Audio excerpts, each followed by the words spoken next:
My mommy always said there were no monsters, no real ones. But there are.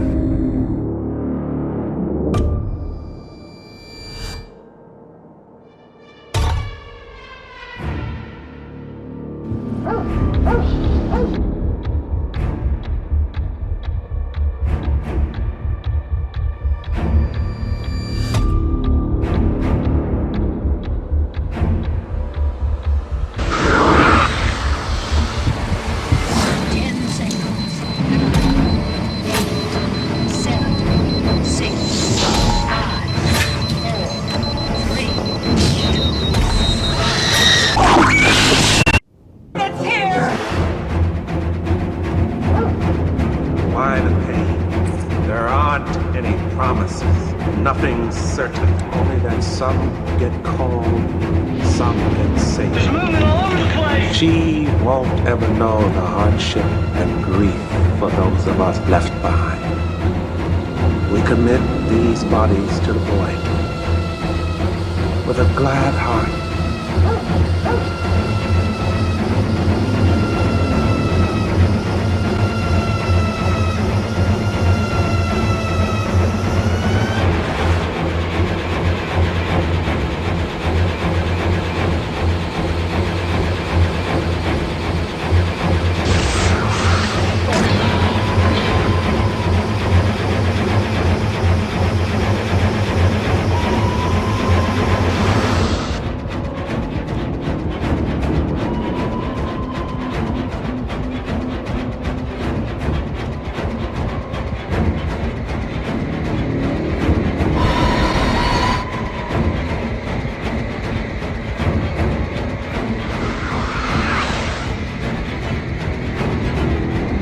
Within each seed, there is a promise of a flower. And within each death, no matter how small, there's always a new life.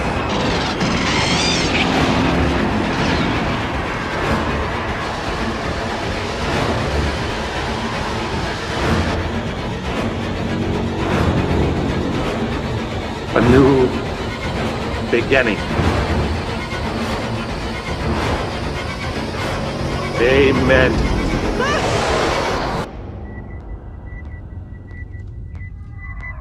Get away from her, you bitch!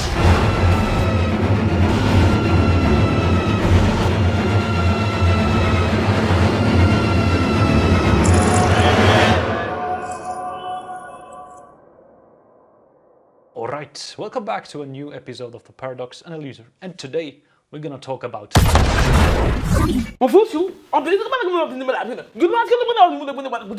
The fuck? Well, Alien it is, then. Attention, huge spoilers ahead. I grew up with these movies. Some I saw more than others when I was a kid. The second and the fourth I saw the most. Anyway, let's start with the first one. Alien, directed by Ridley Scott. Some hobo space truckers fly through the universe and discover some eggs. And one is not getting the Kinder Surprise that he was expecting. What? Still illegal in your country? Too bad. Anyway, the first installment is the perfect introduction to the world of aliens. It's more a slow science fiction horror thriller, and it's very atmospheric. The cast is amazing, with Sigourney Weaver. Damn, I can never say her name right. Tom Skerritt as the Captain Dallas, John Hurt. Oh no, not again. Yes, his name is really appropriate. Ian Holmes Baggins, Harry Dean Stanton, Veronica Cartwright, and Yafet Cotter. Yeah, for me he always will be Mosley. I'm Mosley! The film begins with the entire crew in diapers. They discover a signal to a planet, which they then go to explore. The signal was not a call for help. It's more a warning signal. Yeah, thanks for nothing, Ripley. Kinda late now, isn't it? Yes, the face vagina got one of them, which then exploded in front of their eyes. No, no, no! Don't touch it! Don't touch it! What? You bastard, go kill it! Bye, have a good time. Yeah, obviously it runs away, duh. To catch it, they do what any normal group of people would do. This isn't right, we should split up. Yeah, good idea. Really? Yes, they separate and one of them got killed afterwards. The cat does not seem to bother. He was a dick anyway. Yeah, anyway, I think you get the story. And one by one they get killed. And sometimes in a pretty funny way. Alien hug! The movie, even with this scene, is perfect. And I love to watch it now and then. The atmosphere is very intense, the music is perfectly fitting, and the horror scenes are often scarier because you don't see exactly what's happening. Like in the scene with Lambert and Mosley. I'm gonna still call him like that.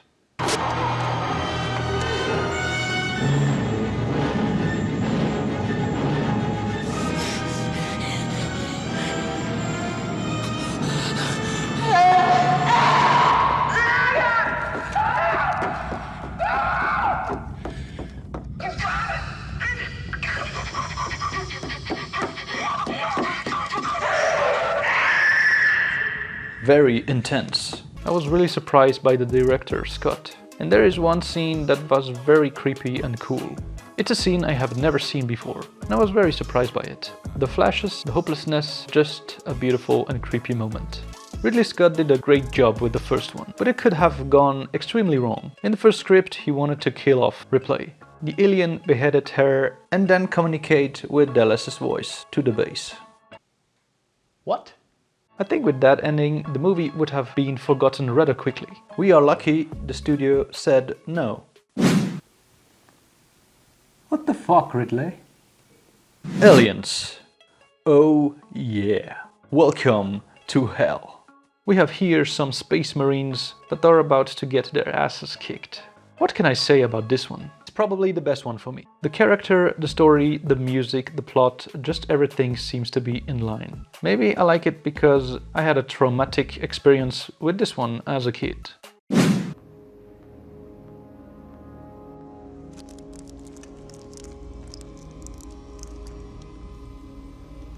Steady, people. Let's finish our sweep. We're still Marines and we got a job to do. Keep it moving. Easy.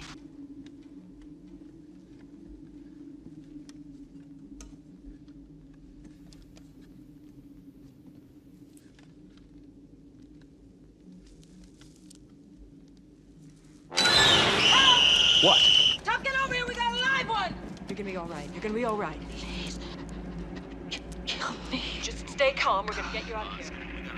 You're gonna be alright. Give me a hand. We gotta get her out of here. What's going on? Convulsion! Get back! Damn it!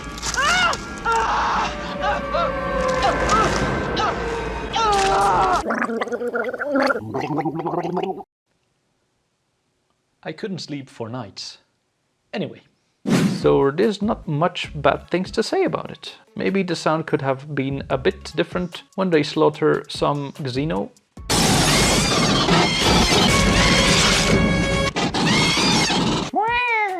That's how we sound like. No, the movie is perfect, in my opinion. The characters are really cool. Ripley and how she changed is something that is missing in today's movies. She really has a nice character arc.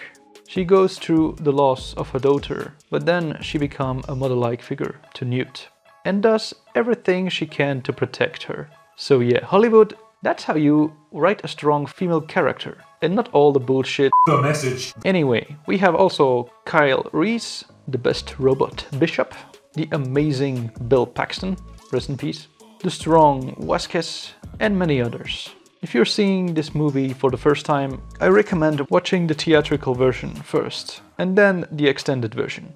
You may disagree, but for me, not knowing exactly what's happened to LV-426 and who lived there add to the creepiness. The scene where Ripley learns that her daughter has died is only in the extended version. and as well as the gun tower scene. You can see that Cameron was inspired by the Vietnam War, with the overconfidence of the Marines facing a far superior and better prepared enemy. Really great movie that I enjoy watching every year. 10 star is a given. Alien 3 or Alien Cube 3 or let's just say Alien 3. What can I say? I somehow like it. Yeah, many people hate this movie and I can well understand why. The film begins with the death of our beloved characters from the last film. Well, that's how you start a movie and piss off all the fans of a franchise.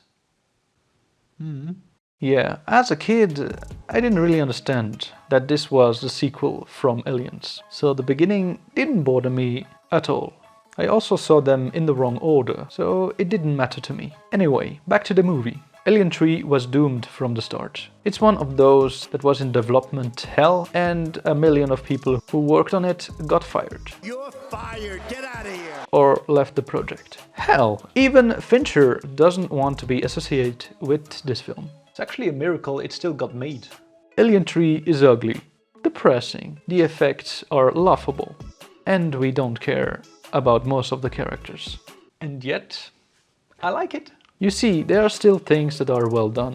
The suspense is still there, and some surprise kills are a shock. Much like when someone is killed in Game of Thrones. Coincidentally, it's Tywin Lannister who faces his unexpected death. Ripley does a fantastic job, as always. And there's that iconic shot that we just can't forget. Charles S. Dutton is excellent, as always. As is Danny Webb as the Crazy Morse, who is one of my favorite of the franchise. Fuck! Loudmouth Brian Glover and Peter Postlethwaite and Peter Postlethwaite. Fuck's sake, always those names, man. The difference between the versions are not that great, if I remember correctly, but I prefer the assembly cut. There are a few changes here and there, but they don't change the story. Like in one version, the alien come out of a dog, which always bothered me as a kid, and in the other version, he come out of a cow, an ox. Not a big difference.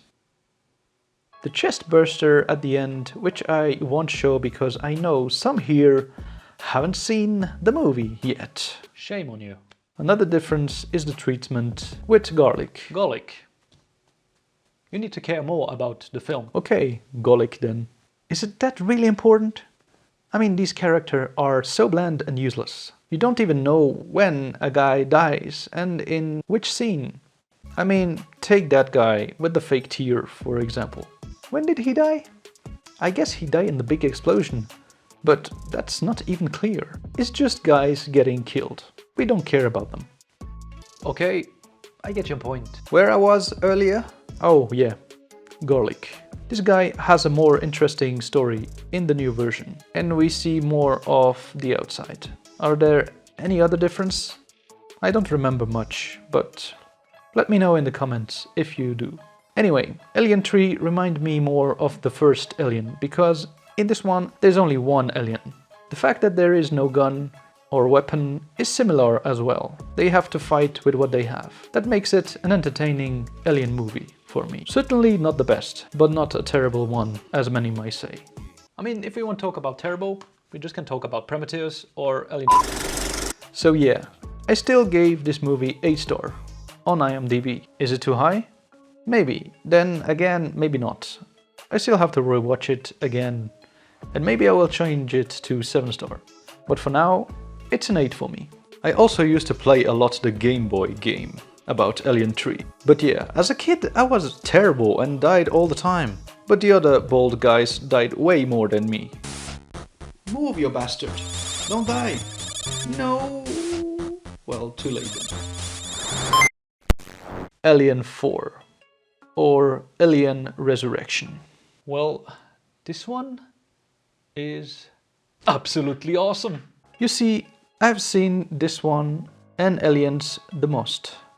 But Ressurection I have seen more. The reason is simple. It's the least scary one. Yes, I admit that I didn't like having nightmares as a kid. So a movie that was less scary was the better choice for me. The first one, my family didn't watch that much. The second one, as you know, that damn scene was the worst for me. And the third one, the bishop scene, was also too much. I mean, look how creepy he looks. I like your new haircut. He was the scariest part of the movie. So you can see that the last movie is just a lot of fun. It's closer to Aliens because we have a lot of Xenomorphs in this one. The characters are cool. We have the badass Christy, the one and only Ron Perlman, played by Ron Perlman, the human monkey.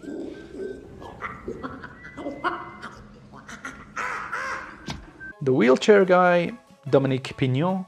Unfortunately, in a brief role, Michael Wincott. Always the nervous guy, Leland Orser. Seriously, this guy is always nervous. See it for yourself. And when we released, you know, I cut as hard as I could. The others, they stopped easy enough, okay, though, you know. We were just too damn heavy, you know. He's right. They've got cameras in the ceiling. They have cameras in the ceiling. Don't move. They have cameras in the ceiling. Shut up. You'll bleed it. You'll bleed it. Let me get it, doggy. Let me get it, doggy. He had a gun, and he made it happen. He made me do it. He put that thing on me. What's inside me? No, there's got to be another way. What if we freeze him? What's in fucking inside me? The parasite! If you need a mad scientist, it can only be Brad Dourif. And of course, there's no Aliens without Sigourney Weaver. And she is hotter than ever. What I mean is she got acid blood. So that's hot, you know? Because it burns things. Think whatever you want. Ressurection is more a science fiction action horror comedy. The scenes are very stylish. The cast is great, the aliens are smart. I mean, in that scene, how they escape was brilliant. I think that makes them more scary. They are smart, ugly, and they can even swim.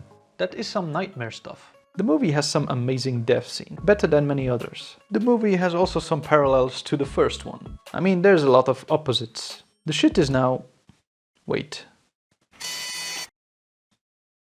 Ah! The ship is now father. The robot is the most emotional one and is now a woman. The religious aspect is also very interesting. As the title says, Ressurection. This is a strong parallel to my man Jesus. Yes, the crucified hands and the white tissue when she wakes up. 12 test subjects at the beginning of the film, the cross in the chapel, and many more. The religious aspect seems to be important in the Alien universe. For me, another very cool movie that is perhaps more entertaining than scary. But for me, that is more than enough. 10 stars for this film. Well deserved, in my opinion. There are also a lot of sexual meaning in these movies. Alien creator Hans-Ruedi Giger, or better known as H.R. Giger, designed the alien as a dick. A huge penis, yeah, I know. The whole saga is actually very sexual. I mean, there are a lot of symbolism to rape. Kane got raped by a space vagina and the legs look like fingers. He then got pregnant and a penis-like creature burst out of his belly. The ship name is Mother, or Father for Ressurection. Ash tried to kill Ripley by forcing a porn magazine down her throat, like a blowjob. The robots are filled with white stuff that look like semen. The Xenomorphs also has a tail that penetrates its prey. In Alien 3 there is even an almost rape scene. And this movie is all about temptation. I mean, she's the only woman there, and almost all of them are rapists. Newt give Ripley head. Okay, bad joke, I know. Sorry, I move on. Alien screenwriter Dan O'Bannon said, I'm going to attack the audience. I'm going to attack them sexually. Yeah, well said, O'Bannon. Ridley Scott was a fan from Giger's book called Necronomicon, and there is a ton of disturbing sexual imagery. The aliens are also always slimy and wet. Lambert got killed with the tail between her legs, and so on and so on. If you find more examples, you can write them in the comment section. I will gladly read them, that's for sure. Sorry about that. If you're a fan of those movies, I recommend the YouTube channel Alien Theory. Huge shout out to this guy. His videos are awesome and very interesting if you're a fan of the saga. So go check it out. Random facts. In all of the movies, someone is saying, "Kill me."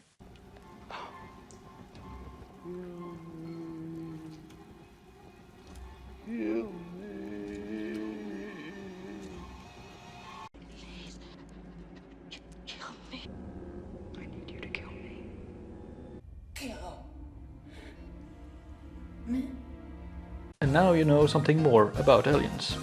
You're welcome. The whole quadrilogy is well done. The first and the third part with one alien against our heroes, and the second and fourth part with many against many. It's an experience to see them all, with each director who give his own touch. Ridley, who made really good movies like Gladiator, G.I. Jane, Keep my wife's name out your fucking mouth! Black Hawk Down, or Kingdom of Heaven. And he's done a lot of crap, like Robin Hood, The Awful, Hannibal, and Prometheus and Alien Covenant. For the second film, we have the only director who knows how to make a better sequel than the first, James Cameron. Do I really need to present him? Titanic, Avatar, Terminator 1 and 2, or True Lies. For the third, David Fincher, who made Seven, Fight Club, Gone Girl, and almost all the Madonna clips. Wait, what? Or even The Game. So yeah, a very truly talented filmmaker. The last one, Jean-Pierre Jeunet, who made the very stylish films like A Very Long Engagement, Amélie, The City of the Lost Children, or even The Amazing Delicatessen. So all very talented movie maker. It's a real treat to watch them all. The Alien box is one of my favorite. There are all the movies in it and 2 bonus discs included. I showed them off a bit in my last presentation video, so if you want, you can check that out. For a fan, a must-have. And no, I didn't get paid to say that. Anyway, which one is your favorite and why? Let me know in the comment section. I would love to read it. Alright, I hope you had fun. I know I did, so give me a little like and subscribe for more reviews like this. See you in the next one. Peace.